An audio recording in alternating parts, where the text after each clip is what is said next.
It was a dark and silent night, like the forest itself was sleeping. Icepaw carefully wove through the underbrush, trying not to make a sound or rustle a single leaf. His pelt prickled with unease, as if some part of him knew he was being watched, hunted. It smelled like he was still in RogueClan's territory, and yet he was lost. There were no landmarks or familiar trails that lead him back to camp. His heart raced as he frantically searched for safety that was just out of reach. Loud, fast paw steps broke the silence. Icebird's coat fluffed up like an owl the moment he heard it. Spinning around, he arched his back and unsheathed his claws, ready to receive his attacker head-on and fight. In the darkness, all he saw was a huge black shape, and the shine of their eyes as he was thrown flat on his back. "Icepaw!" A loud meow shook him awake. Mapleleaf stood over him, his nest a wreck, moss stuck in his fur, and blood roaring in his ears. He sighed and melted into the ground. "Hey, good morning." "Was it that dream again?" she asked, her tail flicking anxiously. Icepaw dragged himself up and gave his heavy coat a good shake. "Yeah, I can't even understand it, but for some reason it's stuck in my brain." "Because you keep thinking about it," she purred and gave his forehead a quick lick. "So, we'll just have to find a way to keep you distracted."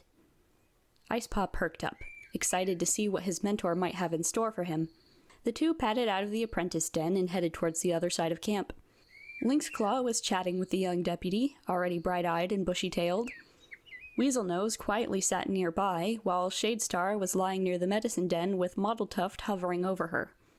"Good morning, you two," Honeymask meowed. "Morning," Icepaw chirped, and Mapleleaf dipped her head in greeting. "We were talking about Icepaw helping out Mottletuft for the morning," Lynxclaw said. Mapleleaf nodded. "All right, in that case, I'll join the morning patrol." "Sounds like a plan," Icepaw meowed. Honeymask's ears twitched. "Are you sure you don't mind? I could do it if you want." "It's fine, as long as Mottletuft can finish that story she was telling me while we work," he prompted. The old she-cat got to her paws. "I don't see why not. The deputy should be here to watch after the camp since our leader insists on going out hunting." Shadestar's stormy eyes narrowed. "In such a small group, we need to assign tasks carefully. I'm the best hunter we have, so I'm going to put my skills to good use and keep this clan fed." "You won't be used to anyone if you work yourself to death," Mottletuft retorted. "Get her home before sun-high, Lynxclaw." "Yes, ma'am," he replied, his eyes darting between the two she-cats. Icepaw quickly fell into step with the medicine cat as she trotted towards the camp entrance. He didn't want to risk upsetting her when she's already grumpy. Mottletuft sighed. "All right then, where were we?" "Oh, the cat with no coat." Right. He was an interesting creature, to say the least. Gingersnap and I found him at a shallow spot in the river, swimming around like a fish." Icepaw shuddered at the thought. Maybe it wasn't bad for a cat with no fur, but he'd rather fight a raccoon than get wet. Mottletuft went on as they followed her usual route around the territory. She liked to visit all the spots she knew of to check on the plants, even if she had plenty of that particular herb in stock. It used to be boring, but once Icepaw got her talking about her mentor, she wouldn't stop. Back in the two-leg place, it was rare to meet other cats keen on talking, let alone telling stories. The cats of RogueClan started sharing all kinds of stories with each other once they got more comfortable. Lynxclaws were the best, because he used to travel all the time. When Icepaw and Mottletuft made it back to camp, they had mouthfuls of herbs, which they'd be organizing until sun-high. By that point, Icepaw was more than ready to get out of the strong-smelling medicine den, so he bolted as soon as Mapleleaf called him to eat. Fresh kill pile was well stocked and there was plenty to pick from. The sight of it still amazed him sometimes. After he picked up a sparrow, Mapleleaf chose a couple of mice and they joined Lynxclaw and Weaselnose on the flat stone near the edge of the clearing. Mottletuft took her time picking a magpie out of the pile before wandering over to join them. Shadestar was perched outside her den, and Honeymask was making her way up to join her. "Good job on the hunting, Lynxclaw," Mottletuft meowed. His fluffy tail swished behind him. "I guess." Icepaw spat out the mouthful of feathers he'd tugged off his food. "Is something wrong?" "Not really. It just gets a little awkward. Shadestar isn't much for conversation." "They're supposed to be focused on hunting anyway," Mapleleaf said. Icepaw sighed dramatically. "But it can be so boring between catches." "Yeah, And Shadestar probably has some cool stories, but she's never told anyone, Lynxclaw added. Weaselnose looked up from his prey. Because she doesn't want to. Not everybody likes to talk about the past. Icepaw paused as the group went silent, glancing up at Mapleleaf, who was staring down at her food, until suddenly she shook her head. Anyways, do you guys know what that meeting is supposed to be about? Lynxclaw's ears twitched, and Mottletuft gave her a weird look. No, but it must be good news. Honeymask seemed excited, Weaselnose replied. Icepaw didn't remember anything about a meeting. Maybe it was announced while he was still asleep? It's about that time, isn't it? Mottletuft prompted. The Brown Tom nodded and gave Icepaw a pointed look, so you might want to finish that. Oh, yeah. Icepaw got back to his food, and soon he was left with a pile of bird bones and feathers. The others were finishing up too, when Shadestar's voice rang out. Let all cats old enough to catch their own prey gathered under the piled stones for a clan meeting. Mapleleaf muttered something about not being ready as she got to her paws. The cats quickly cleaned up and headed for the spot near the cave wall. Honeymask and Mottletuft took their places at the foot of the piled stones, while the three warriors settled nearby, and Icepaw sat next to his mentor with his tail tucked over his paws. It was hard to see Shadestar in the shadow of the cave, but her voice echoed against the rock to be heard by all. Icepaw, please step forward. He practically jumped out of his fur. Did he do something wrong?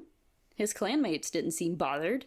Icepaw could hear Lynxclaw purring softly, and Mapleleaf quietly nudged him to his feet. Swallowing his nerves, he stepped closer to the base of the pile. Shadestar carefully climbed down to meet him. The she-cat was built like some of the dogs he'd seen in Two Lake Place, tall and sturdy with big paws. Icepaw wasn't an especially small cat, but he felt like the tiniest mouse as she loomed over him. Lifting her voice again, Shadestar announced, As the leader of RogueClan, it is my duty to oversee the training of all our apprentices, and it is now with great pride that I can give our first apprentice his full name. Icepaw's fur fluffed up with shock. Of course, he knew this was coming sooner or later, but somehow it managed to sneak up on him. Technically, he started his training late because he was already 8 moons old when he and Mapleleaf joined RogueClan, so he thought he might have to wait a while longer. His thoughts were interrupted as Shadestar went on speaking. I, Shadestar, leader of RogueClan, call upon our warrior ancestors to look down upon this apprentice. He has trained hard to understand the ways of your noble code, and I commend him to you as a warrior in his turn. She drew in a long, deep breath. Icepaw, do you promise to uphold the warrior code and to protect and defend your clan even at the cost of your own life? Straightening up, he replied, I do, without hesitation. Then, by the powers of StarClan, I give you your warrior name. Icepaw, from this moment on, you will be known as Icebird. StarClan honors your kindness and welcomes you as a warrior of RogueClan. With that, Shadestar leaned forward and rested her muzzle on his head. Icepaw, or Icebird, remembering what Dofreckle had once taught him, gave her shoulder a quick lick. Behind him, his clanmates started to cheer, their voices echoing in the cave until it sounded like there were hundreds of them. As Shadestar stepped away, he was swarmed by the others, meowing congratulations and greeting him with his new name. Mapleleaf pressed against his side with a bone-deep purr. Icebird. It's a lovely name. Thanks. Although Ice Shatter or Ice Fang would have been cooler. Lynxclaw huffed. Maybe, but they don't really suit a fluffy cloud like you. If that's so important, we might have to cut off your tail, Icebird pointed out. My name is Lynxclaw, for a reason, he retorted. Honeymask purred in amusement. I'm not sure the names are supposed to be that literal. Anyways, congratulations, Icebird. Yes, Mottletuft meowed. Congratulations. Yeah, I guess Shadestar didn't do too bad, Weaselnose commented. Honeymask sighed. That's how it works. Only the leader has the authority to give names. That's all well and good until somebody gets stuck with a name they hate, he replied with a lash of his tail. The deputy fidgeted. Icepaw or Icebird figured she didn't have much of a response to that. He didn't have one either. All right, that's enough. We're supposed to be celebrating right now. Icebird has to stay up tonight, so why don't we relax? Mapleleaf decided. Mottletuft sighed. I could use a nice sunning. So the disagreement was set aside, and the clan headed to the camp entrance, where the afternoon sunlight poured through, warming the ground. Glancing back, Icebird caught the sight of Shadestar's tail slipping into her den. The sun slowly sank towards the horizon, and as dusk fell, Icebird took up the guard position at the cave opening. Mapleleaf gave him a quick nuzzle before joining the others in the warrior's den. Sitting there, staring out into the dark forest, reminded him of his dream, but he tried not to think about it. Now that he's a warrior, Icebird doesn't feel like much has changed. With how small RogueClan is, they couldn't afford to coddle him. Icebird appreciated that. He never felt like a dumb kid toddling along after the others. He still checks in with Mapleleaf and tells her about his day. He still happily joined in on the evening border patrol at Honeymask's request. Even though she's the deputy, she always treats him like a friend. With Lynxclaw as the third member of the group, they headed out of camp towards the river. From there, they'll follow the rocky bank towards the Thunderpath. As they padded along, Honeymask got a little too close to the edge and stumbled over a loose stone. She jumped away when one of her paws landed in the water and paused to groom it dry. "Did it bite ya?" Lynxclaw teased. "The water is freezing, and I'm already cold as it is," she huffed. Icebird sat down beside her. "Try standing on your tail, like this." He drew his tail close and settled his forepaws on top of it. The she-cat hesitated, but copied his pose. "That's a little better. Thanks. How do you think of this kind of stuff?" "I don't know. It's one of those things some cats just do." "You ready to keep going? If we take too long, the river will be really freezing when we have to cross," Lynxclaw prompted. Honeymask got to her paws. "Right. We need to get patrol done before it gets too dark." She took the lead again as the trio moved on, Icebird and Lynxclaw flanking her on each side. "I hope this leaf bear won't be too cold. We really don't need another thing to worry about," she meowed softly. Icebird tilted his head. "What do you mean? We've been here for moons, and the other clans haven't done a thing. Hunting's good, even with the cold on the way, and Mottletuft has plenty of herbs." "Shadestar is convinced they'll attack at any moment." Lynxclaw lightly bumped against her shoulder. "Yeah, and she's got us well prepared for if they do. We have escape routes, hidden supply stores, and a long list of strategies." "The other clans are just cats. It's not like they're a pack of monsters or something," Icebird added. Honeymask hesitated. She's worried about Mottletuft, too. "Why, 'cause she's old? Shadestar ain't that far behind her," Icebird chuffed. "You're not worried about her. Not for any reason." He shook his head. "Nope." Honeymask didn't look convinced. "She's our only medicine cat, and we have no one to start training as her apprentice." "She survived this long on her own, so I'm sure she can take care of herself," Lynxclaw pointed out. "Yeah," Icebird meowed. "Mottletuft is tougher than she looks. Don't overthink it." The ginger she-cat let out a long breath. "I guess you guys are right." "We are," Lynxclaw insisted. "You spend too much time with worrywarts." "I'm the deputy. It's my job to think about the clan's future and well-being," she retorted. "Sure, but it won't do you any good if you're too focused on what might go wrong. In my experience, it's better to be prepared for the worst, but expect better." A faint splash drew Icebird's attention away, and he spotted a dark shadow dart through the water. "Speaking of, have you guys talked much about fishing?" Lynxclaw's eyes lit up.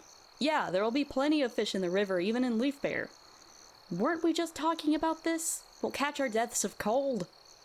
"You don't have to go swimming to fish, you just have to sit by the water until something gets close. Mapleleaf and I did it all the time in Two Lake Place," Icebird explained.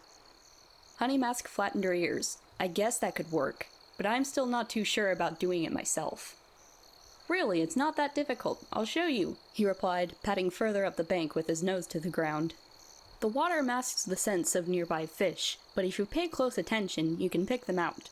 Icebird intended to find a good spot to crouch beside the water and give Honeymask a demonstration. Only, he picked up an unusual scent while sniffing around. "That's definitely a cat scent," except there were a bunch of individual scents all cobbled together. So the cat, or cats, in question must belong to a group, like a colony or a clan. The realization made his hackles fluff up. "Icebird?" Honeymask meowed. "I think I smell a clan cat, and they're close by," he hissed softly. The deputy moved closer, parting her jaws to better pick up the trail. Lynxclaw stalked closer as well, his ears pricked and his eyes scanning the area. Good job. I'm pretty sure that's SpruceClan's scent. Their territory is the one just across the Thunderpath. They could have crossed under the bridge, Honeymask whispered. The Thunderpath separates RogueClan's territory from the other 3 clans, but it intersects with the river. Cats could easily walk along the bank and under the bridge to cross the border. That's why Shadestar instructed patrols to start on one side of the river and loop back around to the other side, checking the same spot twice in one go. What's the plan, boss? Lynxclaw prompted. Icebird saw Honeymask go tense, her claws catching on some pebbles. She's not much older than him, but she's the one in charge here. It must be terrifying. I think there's only one of them, so we have an advantage, he murmured. She took a deep breath. Right, and they're not too far across the border. We can't jump to conclusions. Maybe this is a good opportunity. Who knows, they might be willing to talk, Lynxclaw pointed out. Yes, maybe we can get some information. Standing straighter, Honeymask patted ahead and signaled for them to follow. Icebird rushed to fall into step with her, while Lynxclaw walked between them and the river. He's a large tom, and his long fur adds to the space he takes up, making him a comforting presence for the 2 uneasy young cats. As they walked, Icebird craned his head to try and spot the cat before they could see them. Sure enough, a few foxlings from the Thunderpath bridge, a lanky gray tortoiseshell was rummaging in a clump of plants beside the bank.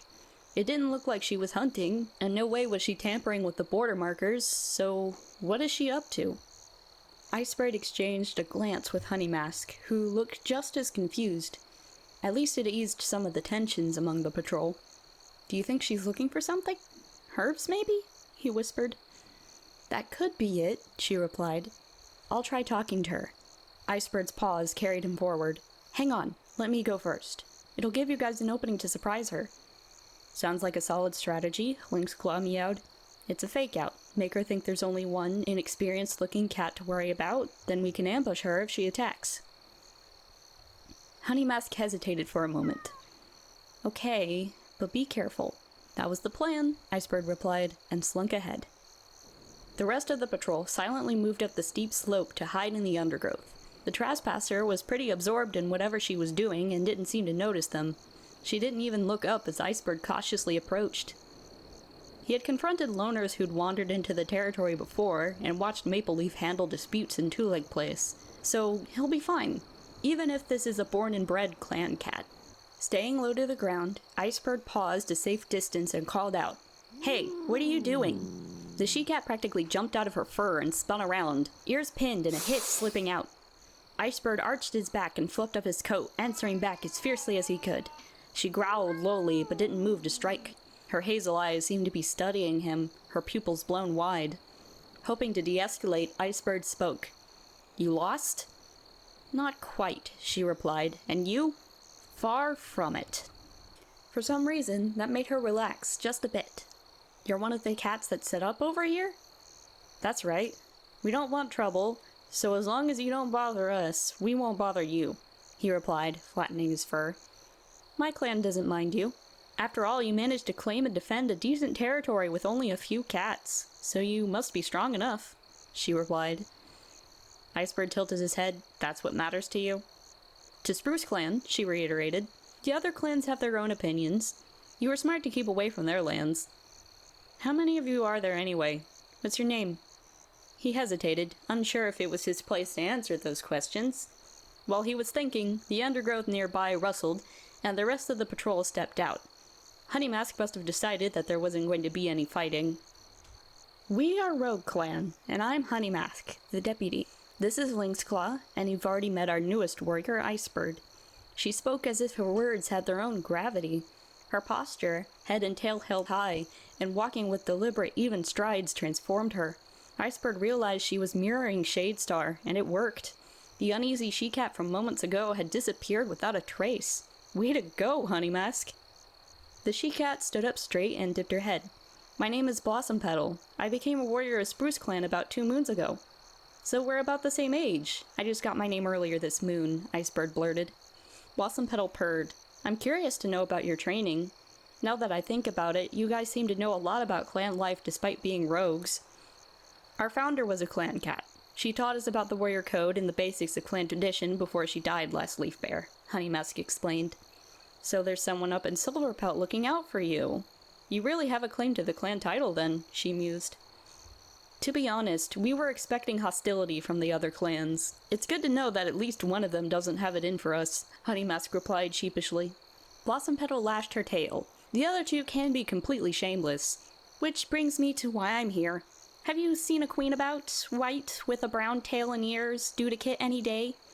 I'm afraid not, Honeymask replied. Did she just wander off? Seems like it.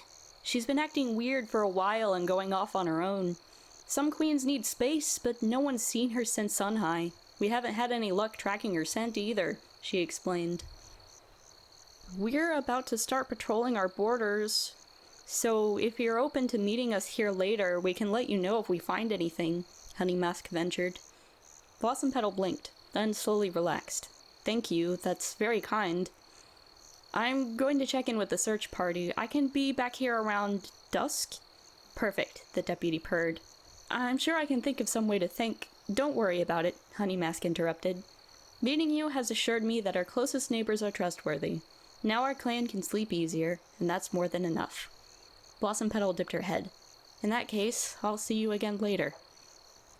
She turned and bounded towards the bridge, where she paused. Oh yeah, congratulations on your warrior name, Icebird. May StarClan guide your path. Hearing that phrase again, he was glad to know the proper response. And yours as well. It felt strange, watching that entire conversation go down. Finally, meeting a member of the other clans after hearing so much and yet so little about them. Blossom Petal seemed like any other cat. She was even friendlier than some of the street cats Icebird had crossed paths with. He hopes they get the chance to talk more. In the end, they didn't find any sign of the SpruceClan queen, so their second meeting at dusk was short and somber. Between the guilt and the concern, he did get to say one thing to Blossom Petal without Honeymask or Lynxclaw hearing. If you want to talk, you know where to find me.